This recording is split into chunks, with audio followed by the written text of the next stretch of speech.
नमस्कार, आदाब, हेलो। आज हम क्लासिक लेजेंड्स में जिस फनकार, जिस महान कलाकार की बात कर रहे हैं, वो एक्टर भी था, डायरेक्टर भी था, राइटर भी था, म्यूजिशियन भी था और सिंगर भी था। आज से 43 बरस पहले 43 ईयर उसने एक सीधी सी आलापनी की एक गाने। हे हे। अब इसमें ऐसी तो कोई खास बात नहीं कि आपको 43 साल तक ये याद रहे, लेकिन हर वो इंसान जिसने हिंदी फिल्म गीत सुने, अगर आप उसके बस इतना करके बता देंगे तो वो कहेगा किशोर कुमार। आ गया खानदानी शेर का नाम रंगा सिंह, तेन सिंह का चेला, सबसे अलबेला।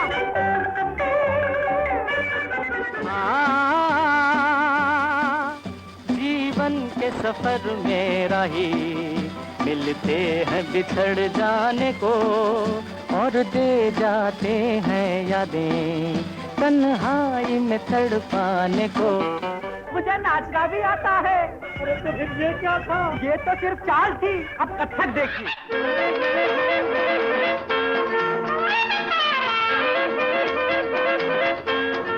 चील चील चिल्ला के गजरे सुनाए, झूम झूम कौवा भी ढोलक बजाए। अरे वाह वाह वाह, अरे वाह वाह वाह, अरे वाह वाह वाह, वाह वाह वाह, वाह वाह।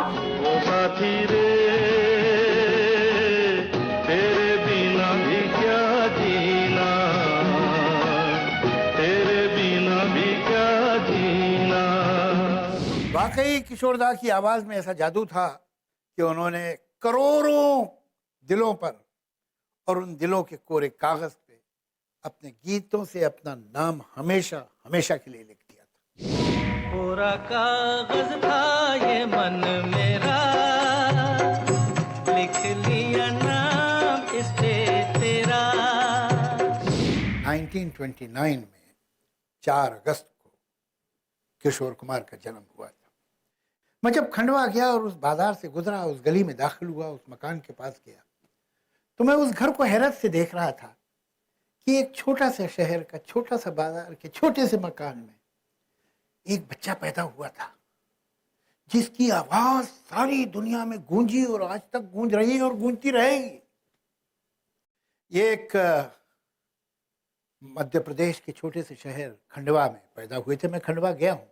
वहाँ मध्य प्रदेश सरकार हर साल एक अवार्ड देती है, किशोर कुमार अवार्ड कहलाता है वो।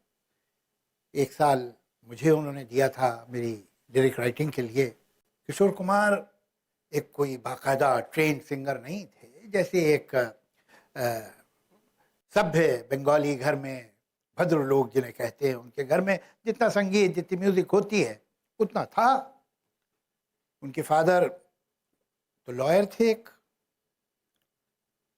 मगर एक बचपन से एक टैलेंट था, मिमिक्री कर लेते थे। केएल सहगल के बचपन से ही फैन थे, केएल सहगल के गाने गाया करते थे। ये 3 भाई थे, अशोक कुमार, अनूप कुमार और किशोर कुमार। किशोर कुमार सबसे छोटे थे। एक्चुअली इनका असली नाम तो किशोर भी नहीं था, इनका नाम उस वक्त था आभास कुमार गंगोली। तो इनको किशोरदा को बड़े भाई ने लाके, या यूं कहिए कि मंझले भाई ने, एक यूडलिंग का रिकॉर्ड लाके दे दिया था कोई यूरोपियन सिंगर का, तो उसकी भी नकल करने लगे। मुझे एक बार दादा मुनि यानी अशोक कुमार साहब ने सुनाया था, मुझे तो बड़ा अजीब किस्सा लगा। मैं वो कहते हैं बिल्कुल सच है। कहले बचपन में किशोर की आवाज़ बेहद बुरी थी और बहुत ही फटेबाज जैसी थी। एक बार उसके पैर में चोट लग गई और बहुत गहरा जख्म हो गया और बहुत ही तकलीफ में था। इसका पैर सूज गया और पट्टी बंधी हुई थी और ये 2-3 दिन तक कॉन्स्टेंटली छोटा था, रोता ही रहा और रोता ही रहा और रोता ही रहा। रोते हुए आते हैं सब, रोते हुए आते हैं सब, हंसता हुआ जो जाएगा। वो कहले पता नहीं क्या बात है, वो 3 दिन को रोने से इसका गला ऐसा खुल गया कि इसकी आवाज़ ही बदल गई। अब ये पता नहीं सच है कि नहीं, इसलिए कि दादा मुनि का सेंस ऑफ ह्यूमर भी था, तो वो कभी कभी बड़ी अजीब बातें बड़े पोकर फेस के साथ कह देते थे, लेकिन वो कसमें खा के कहते थे कि सच्ची बात। तो चलिए हम सच्ची बात मान लेते। कि ये 3 दिन का रोना जो है वो हमारे लिए बरसों के हंसने में और हमारी मुस्कुराहटों में बदल गया। किशोर कुमार को किशोर कुमार की आवाज़ मिल गई। दादा मुनि तो बहुत बड़े हीरो हो गए थे। इन दोनों में एज का काफ़ी फ़र्क था, तकरीबन 18 साल का, तो ये तो बच्चे थे। दादा मुनि तब तक बम्बई आ गए। दरअसल इन लोग की फैमिली का फिल्म इंडस्ट्री से जो रिश्ता था वो कुछ इन लॉ वाला रिश्ता था। यानी ये 3 भाई थे और एक बहन थी। उन बहन की शादी हुई थी एस मुखर्जी साहब से, जो कि बड़े फिल्म प्रोड्यूसर हो गए थे और स्टूडियो ओनर थे, और फिल्मिस्तान नाम के एक स्टूडियो में पार्टनर थे सेठ जालान और एस मुखर्जी। मैं जब फिल्म इंडस्ट्री में आया था 1965 में, तो मैंने कमाल अमरोही साहब के यहाँ काम किया।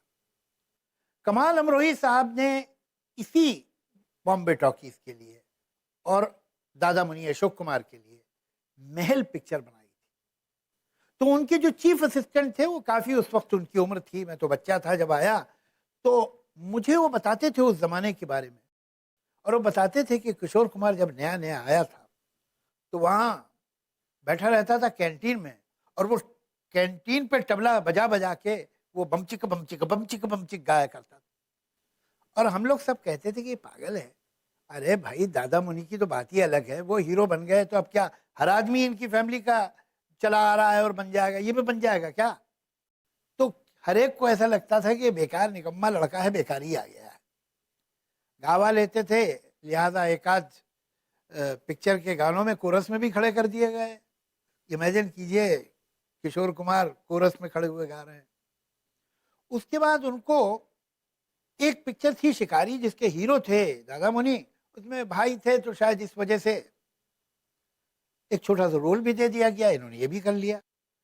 दादा मुनि ने सोचा मैं क्या करूं, तो एक लोगों के पास भी भेजा, लेकिन हर आदमी ने किशोर कुमार को झड़क ही दिया और ये समझाया कि देखो भाई, अगर तुम्हारा बड़ा भाई जो है वो हीरो बन गया तो इसके मतलब नहीं कि तुम भी अपनी शक्ल सूरत जरा देखो आईने में, और देखो दादा मुनि को, खूबसूरत आदमी है, उनकी बात अलग है, तुम कहाँ।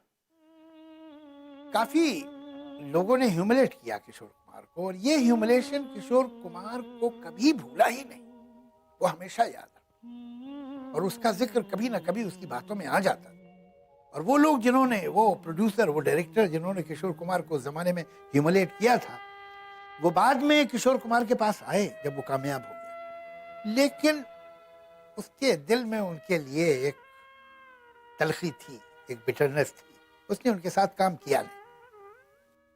1949 में एक फिल्म बन रही थी जिद्दी, जिसमें एक नया सा लड़का, जिसने एक आध पिक्चर में काम किया था, बल्कि शायद एक ही में, हम एक है, एक पिक्चर थी, लड़के का नाम था देवानंद।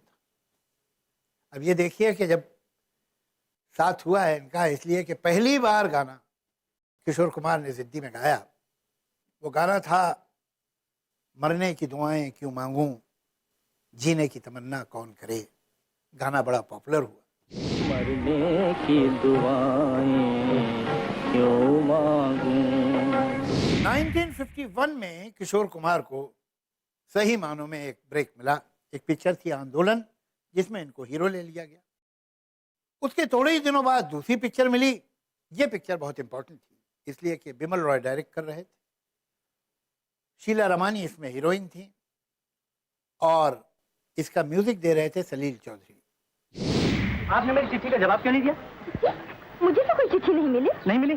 सुना था कि आप अपने मामा के घर गई हैं, इसलिए मैं आपके लेटर बॉक्स में रखा था।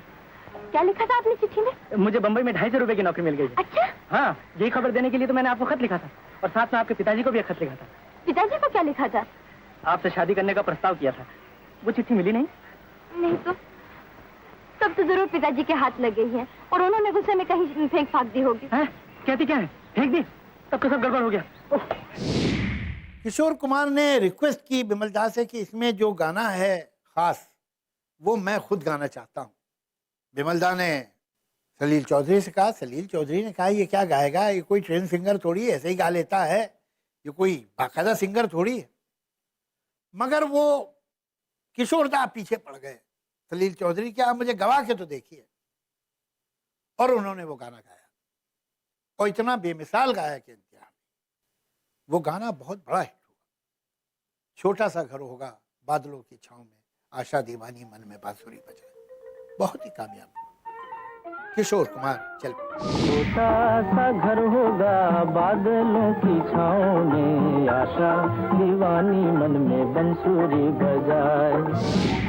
अब एक तरफ उनकी सिंगिंग थी और दूसरी तरफ उनकी एक्टिंग। उस वक्त वो गाना सिर्फ अपने लिए गा रहे थे। नई दिल्ली, आशा, अब इसके गाने देखिए, बरसों पुरानी पिक्चरें हैं लेकिन आपको आज तक याद है। आशा में एक गाना था ईना मीना डी का, ये अब इतने बरस हो गए मुझे भी इसके सारे, हालांकि कोई मीनिंगलेस वर्ड नहीं। ईना मीना डी का डई डाई डामानी कमा कना चीका पीका रोला रिका रम पम पोश, ये अब तक याद है। ये 50s अर्ली 50s का गाना है और आज भी जब आप बैठ के किसी पार्टी में गाने लगेंगे दोस्तों के साथ तो ज्यादातर दोस्तों को याद होगा। मीना मीना रिका डिका डे डाई डामनी का मकाना का चिका पिका रोला रिका राम पम पोच। दूसरी पिक्चर थी नई दिल्ली, मोहन सहगल साहब की बनाई हुई, बहुत खूबसूरत कहानी थी उसकी। वो कहानी थी रीजनल प्रेजुडिसेस के बारे में। एक बंगाली लड़का, एक पंजाबी लड़की, एक पंजाबी लड़का, एक साउथ इंडियन लड़की, कैसे फैमिलीज जो हैं वो सिर्फ ऑथेंटिक उसमें अपनी एथनिक ग्रुप में कैद रहती हैं। इसमें किशोर कुमार विजयंतीमाला के साथ पहली बार आए थे, बहुत खूबसूरत काम किया था और उसमें वो गाना नखरे वाली बड़ा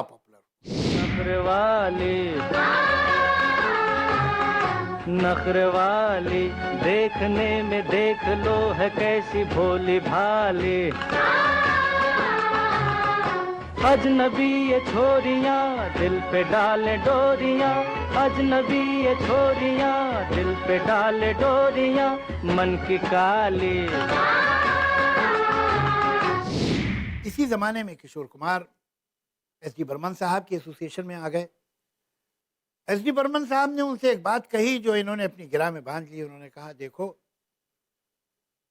सहगल साहब बहुत बड़े सिंगर थे, हो तो तुम भी मानते हो, मैं भी मानता हूं, लेकिन अपनी आवाज को ढूंढो। और ये जो आशा में या नई दिल्ली में आप तो इसमें आप देखेंगे कि किशोर कुमार ने अपनी आवाज को ढूंढ लिया। बर्मन दादा का मशवरा उन्होंने अपनी गिरह में बांध लिया। उसके बाद बर्मन दादा के साथ उन्होंने ऐसे भी गाने गाए जो उन पे पिक्चराइज नहीं हो रहे, लेकिन उसी एक्टर के लिए गाए जिस एक्टर के लिए जिंदगी में पहली बार गाना गाया था। देने वाला जब भी देता पूरा छप्पर फाड़ के देता, अरे नंग धड़ंग मलंग जनों को दूरबीन से ताड़ के देता, देने वाला जब भी देता पूरा छप्पर फाड़ के देता।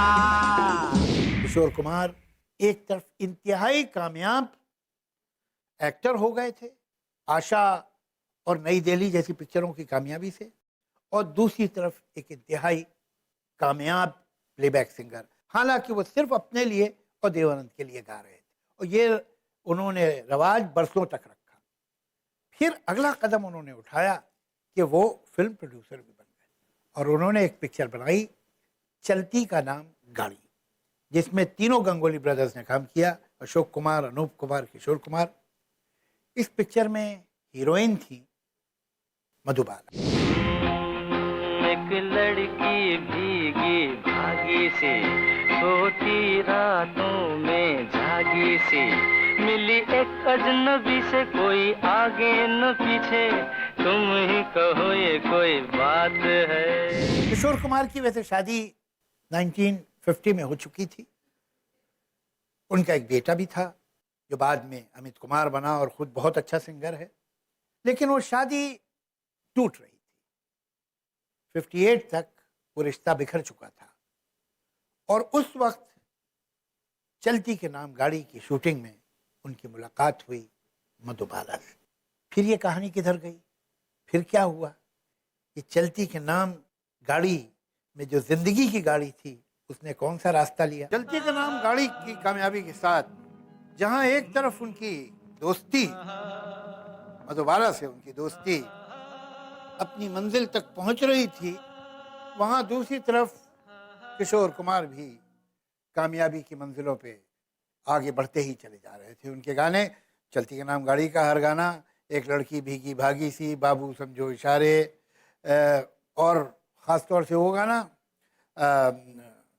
दे दो मेरा 5 रुपया 12 आना, एक एक गाना कमाल का था। रूप का तुम हो खजाना, तुम हो मेरी जान ये माना, लेकिन पहले दे दो मेरा 5 रुपया 12 आना।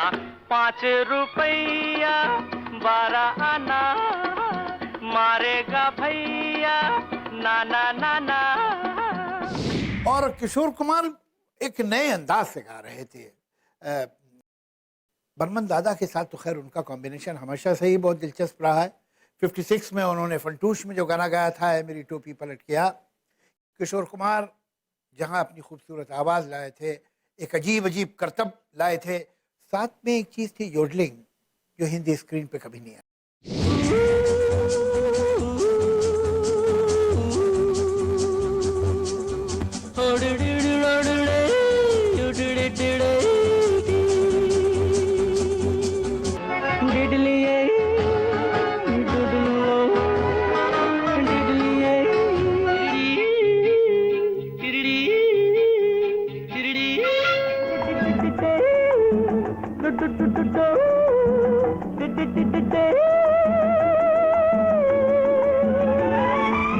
ये उन्होंने बचपन में सीखी थी, लेकिन अब उसे वो फिल्मों में इस्तेमाल कर रहे थे।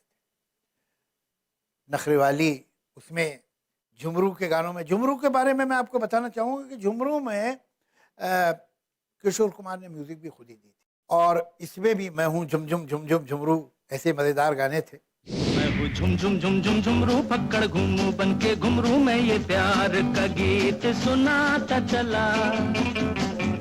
मंजिल पे मेरी नजर, मैं दुनिया से बेखबर, बीती बातों पे धूल उड़ाता चला। लेकिन आप ये ना समझिएगा कि किशोर कुमार सिर्फ इस तरह के गिमिक्स पे ही चले। जैसे कि उन्होंने 2 गाने ऐसे भी गाए हैं जिसमें लड़का और लड़की दोनों की आवाज़ किशोर कुमार ने ही गाई। भी लगी दिल पे जैसे कटरिया, ओ सवरिया, ओए ओए ओ तेरी तिरछी नजरिया, ले गई मेरा दिल तेरी जुल्मी नजरिया, ओ गुजरिया ओए। ये सारे तमाशे तो वो करते थे और अजीब अजीब फनी गाने गाते थे, लेकिन दूसरी तरफ वही किशोर कुमार दुखी मन मेरे सुन मेरा कहना, ये भी गा रहे हैं।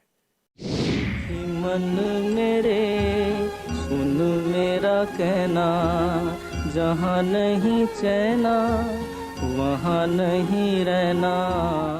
मेरा किशोर दा के बारे में ज़ाती तौर से ख्याल ये है कि दरअसल किशोर कुमार जो अपने पागलपन और दीवानगी के लिए मशहूर थे, जो अजीब अजीब बातें करते थे, जैसे मैं एक आध बात बताता हूँ आपको। एक प्रोड्यूसर डायरेक्टर जिन्होंने किशोर कुमार का उनके बुरे वक्त में बहुत बुरा हाल किया था और उन्हें बड़ा इंसल्ट किया था और कहा था कि तुम खंडवा वापस चले जाओ, तुम थोड़ी कुछ बन सकते हो। जब किशोर कुमार बहुत कामयाब हो गए, टॉप के स्टार बन गए, तो वही प्रोड्यूसर डायरेक्टर उनके पास गए।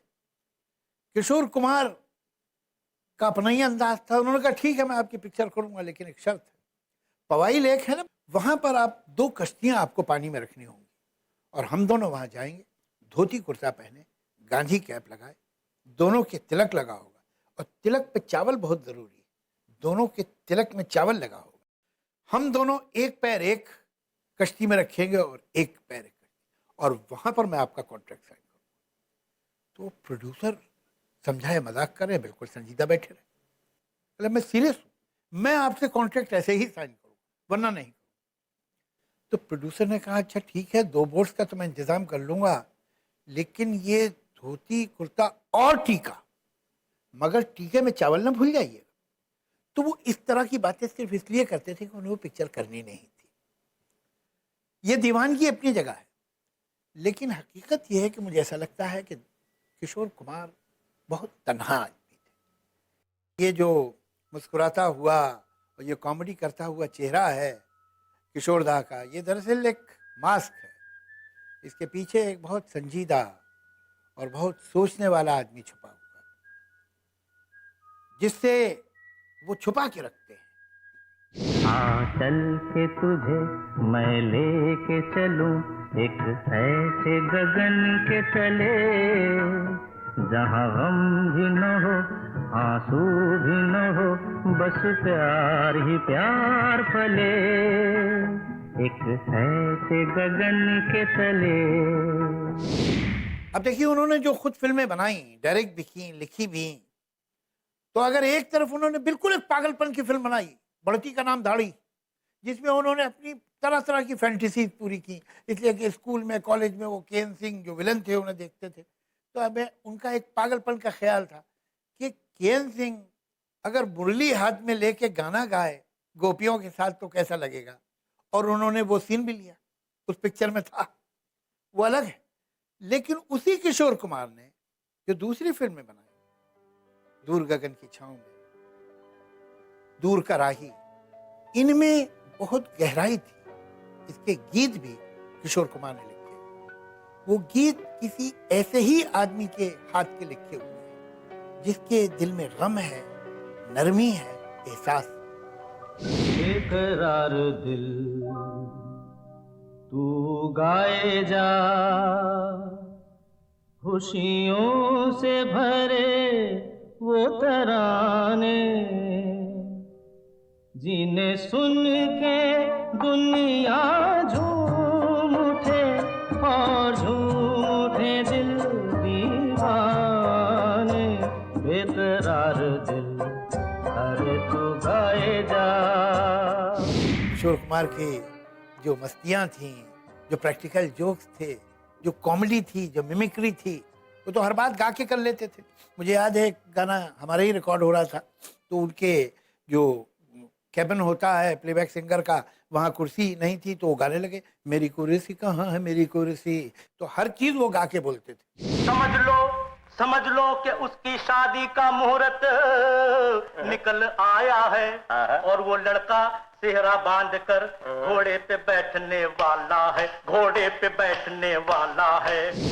लेकिन इन तमाम बातों के पीछे एक आदमी था जो बहुत अकेला और बहुत तन्हा और बहुत हर्ट था।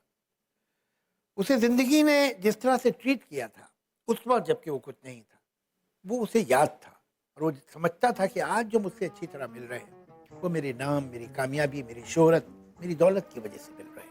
और जिस दिन ये नहीं होगा उस दिन शायद ये मुझसे ऐसी तरह नहीं मिलेगा।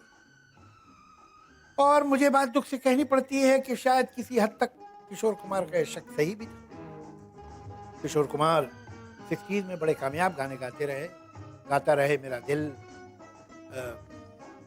मेरे महबूब, कयामत होगी, वगैरह वगैरह। मेरे महबूब कयामत होगी, आज रुसवा तेरी गलियों में मोहब्बत होगी। मेरी नजरें तो गिला करती हैं, तेरे दिल को भी सनम तुझसे शिकायत होगी, मेरे महबूब। लेकिन उनकी पिक्चरें अचानक एक के बाद एक एज एन एक्टर फेल होती गई और थोड़ा वो हट गए लाइमलाइट से। अजीब बात है, मुझे वजह नहीं मालूम कि जो आदमी ने गाना शुरू किया था अर्ली 50s में, वो आदमी ने इतने दिनों तक सिवाय अपने लिए और देवानंद के लिए, जिनके साथ उसने पहली पिक्चर की थी, किसी और के लिए गाना क्यों नहीं गाया। हालात बड़े खराब हो गए, फुल फ्लैश प्लेबैक सिंगर तो बने ही नहीं थे, साल में कुछ 8-10 गाने गाया करते थे और लोगों को उस वक्त तक उनके गाने पे भी उतना भरोसा नहीं था। इसलिए कि मुझे हैरत होती है देख के कि ऐसी भी पिक्चरें हैं 50s में, लेट 50s में, अर्ली 60s में, जहाँ कुछ गाने किशोर कुमार के रफ़ी साहब ने गाए, यानी स्क्रीन पे किशोर कुमार है लेकिन प्लेबैक वॉइस जो है वो रफ़ी साहब की। एक फिल्म थी शरारत, जिसमें हालांकि उन्होंने बहुत हिट गाना गाया था, हम मतवाले नौजवान मंजिलों के इशारे, और उसी में एक सीरियस गाना था, अजब है दास्तां तेरी ये जिंदगी, कभी हंसा दिया रुला दिया कभी। ये किशोर कुमार स्क्रीन पे गा रहा है लेकिन आवाज रफ़ी साहब।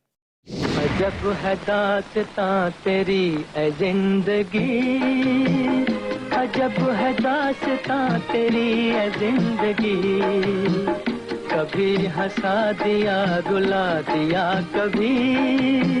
तो अब एक तरफ एक्टिंग करियर जो है वो चौपट हो गया था, दूसरी तरफ सिंगिंग करियर कुछ लोगों के लैक ऑफ कॉन्फिडेंस या कम भरोसे पे, और कुछ खुद इनके अपने हेजिटेशन कि इन्होंने दूसरों के लिए गाया ही नहीं था, वो भी अपनी जगह रह गया था।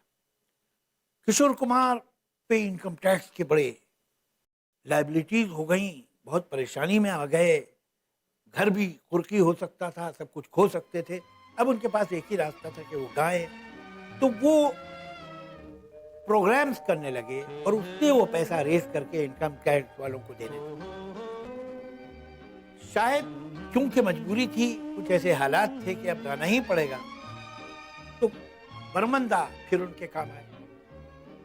और 68-69 में एक फिल्म बन रही थी एक न्यू कमर के साथ, जिसका अभी कोई खास नाम नहीं हुआ था। उस पिक्चर में बर्मन दादा ने इनसे गाने गवा लिए, वो फिल्म हिस्ट्री बन गई। वो फिल्म थी आराधना, जिसमें उस वक्त के सुपरस्टार, एक्चुअली आराधना से ही वो सुपरस्टार बने, राजेश खन्ना थे। पिक्चर ने वाकई लोगों के दिलों में आग लगा। एक एक गीत किशोर कुमार का सुपर डुपर हिट। मेरे सपनों की रानी कब आएगी तू, आई रुत मस्तानी कब आएगी तू, बीती जाए जिंदगानी कब आएगी तू, चलिया तू चलिया। किशोर कुमार फैलते चले गए संगीत जगत में।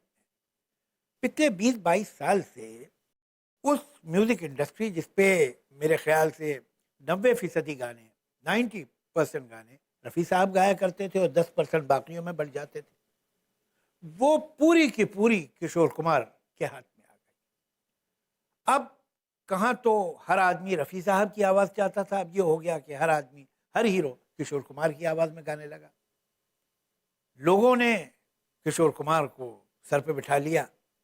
मुझे याद है कि एक फिल्म मैगजीन था, उसमें जो लेटर टू एडिटर्स होते हैं, उसमें एक बहस छिड़ गई कि किशोर कुमार ज़्यादा अच्छे सिंगर हैं या मोहम्मद रफ़ी ज़्यादा अच्छे सिंगर। और रफ़ी के चाहने वालों ने रफ़ी की तारीफ़ में और किशोर के चाहने वालों ने किशोर की तारीफ़ में लेटर लिखना शुरू कर दिए। शायद 2 या 3 एडिशन के बाद एक बहुत लंबा चौड़ा ख़त छपा। वो ख़त था खुद किशोर कुमार का, और किशोर कुमार ने उस ख़त में कहा कि मैं चाहता हूँ कि ये डिस्कशन बंद कर दिया जाए, इसलिए कि ये डिस्कशन मेरे लिए बहुत तकलीफ दे। मैं रफ़ी साहब की बहुत इज्जत करता हूँ और मैं अपने आप को रफ़ी साहब के सामने कुछ नहीं समझता। रफ़ी साहब की उन्होंने गानों की एक लिस्ट दी कि क्या मैं ये गाने गा सकता हूँ जिस तरह से रफ़ी ने गाया। मधुबन में राधिका नाचे रे, मधुबन में राधिका,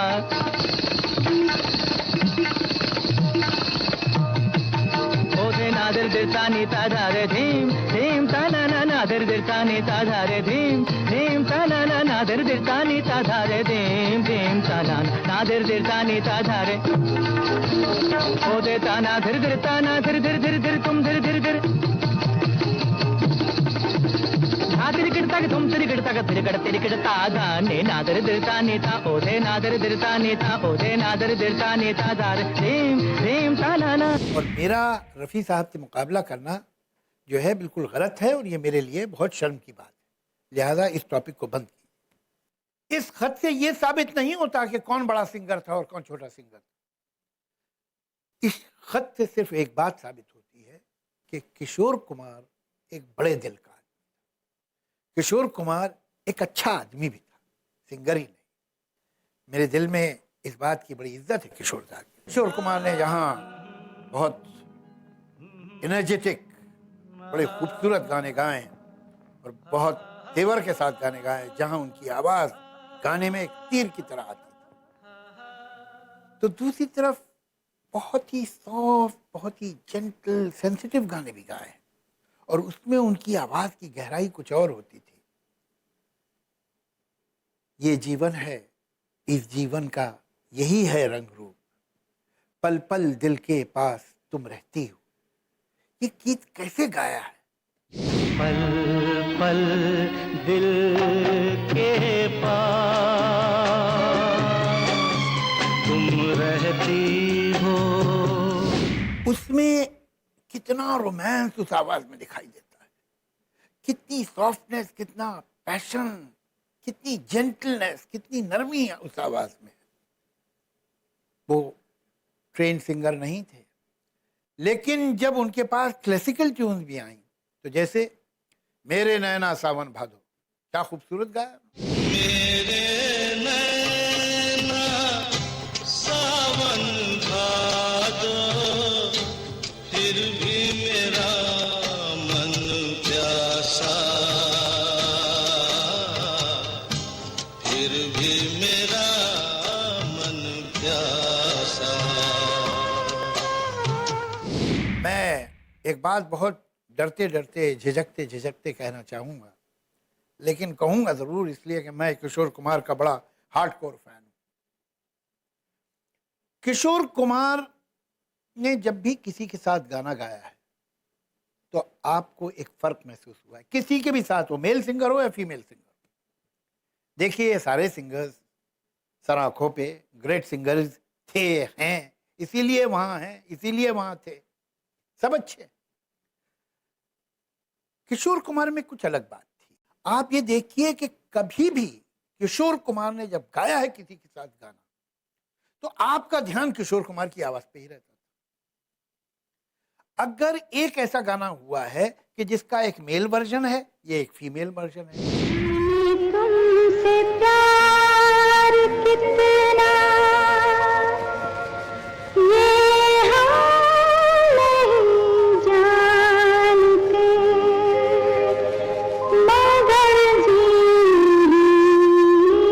सकते तुम्हारे बिना।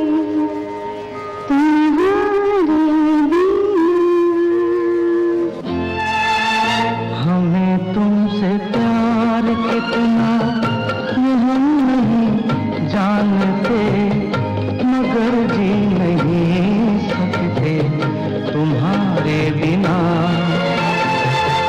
हमें तुमसे प्यार।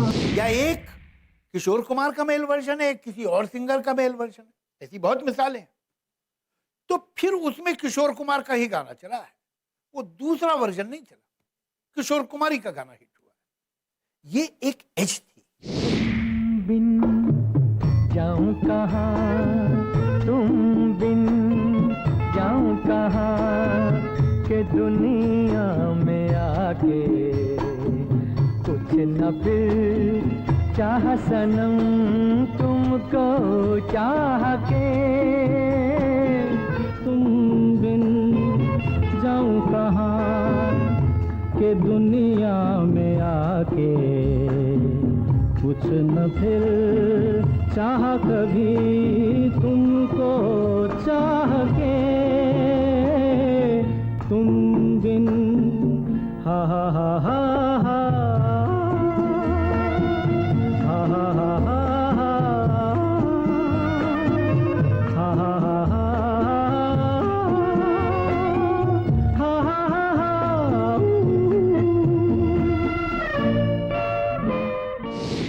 आपको याद होगा एक फिल्म सागर, जिसमें कमल हसन और चिंटू कपूर थे। उन दोनों का एक गाना था पिक्चर में, जो ऋषि कपूर के लिए गा रहे थे किशोरदा और कमल हसन के लिए बाला सुब्रमण्यम। तब तक तकनीक ऐसे डेवलप हो गई थी कि अगर डुएट भी हो तो एक सिंगर आके चला जाता, गाता था, चला जाता था, फिर बाद में अगले दिन दूसरा सिंगर आ जाता था, 2 दिन बाद आता था, वो अपना हिस्सा गा देता था और वो जोड़ दिया जाता था, आपको लगता है दोनों साथ में गा रहे हैं। ये वो वक्त था जब कुछ ही दिनों पहले किशोरदा को एक हार्ट अटैक हुआ था। पहले तो दिन में 2 गाने 3 गाने भी गा दिए करते थे, लेकिन डॉक्टर ने उन्हें कहा था गो स्लो, तो एक ही गाना गाते थे वो। उस दिन बाला सुब्रमण्यम आए, बहुत बड़े सिंगर हैं, कमाल के सिंगर हैं। उन्होंने गाया, ऐसा गाया कि क्या बताऊं।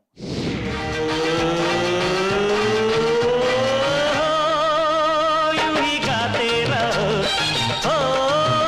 मुस्कुराते रहो, नाचो रे सब झूम के गाओ।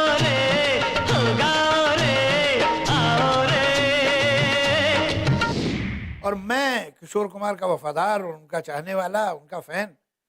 मैं तो बड़ा घबरा सा गया। मैंने कहा अपने दादा की तबीयत भी आजकल सुना कुछ ठीक नहीं है और वो कुछ कमज़ोर भी हो गए हैं, और इतना अच्छा गाया बाला सुब्रमण्यम ने, ये तो अपना दादा कुछ वीक पड़ जाएगा। अगले दिन किशोरदा आए, वही लुंगी कुर्ता पहने, वही मजाक, वही मुस्कुराते हुए उसी तरह से, और उन्होंने आके वो गाना गाया। और जब उन्होंने गाया तो मैं जाना कि किशोर कुमार है। उसकी आवाज़ कभी किसी के आगे फीकी पड़ नहीं सकती। यूं ही गाते रहो, हो मुस्कुराते रहो, नाचो रे सब झूम के गाओ रे, हो गाओ रे, आओ रे।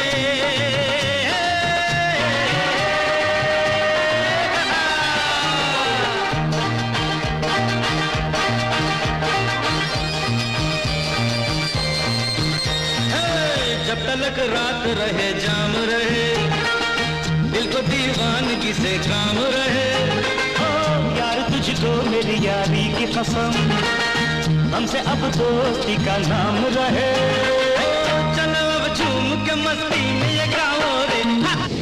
मुझे याद पड़ता है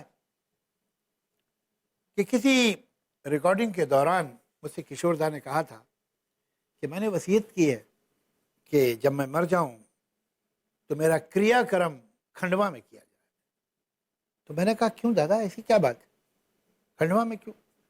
कल मुझे यहाँ नहीं करवाना, यहाँ पूरी फिल्म इंडस्ट्री आ जाती है और बाहर जो पब्लिक जमा होती है तो ऐसा लगता है प्रीमियर हो रहा है, और जो जो एक्टर आते हैं, सेलिब्रिटीज आते हैं, तो पूरा क्राउड उनका नाम लेके चिल्ला रहा होता है।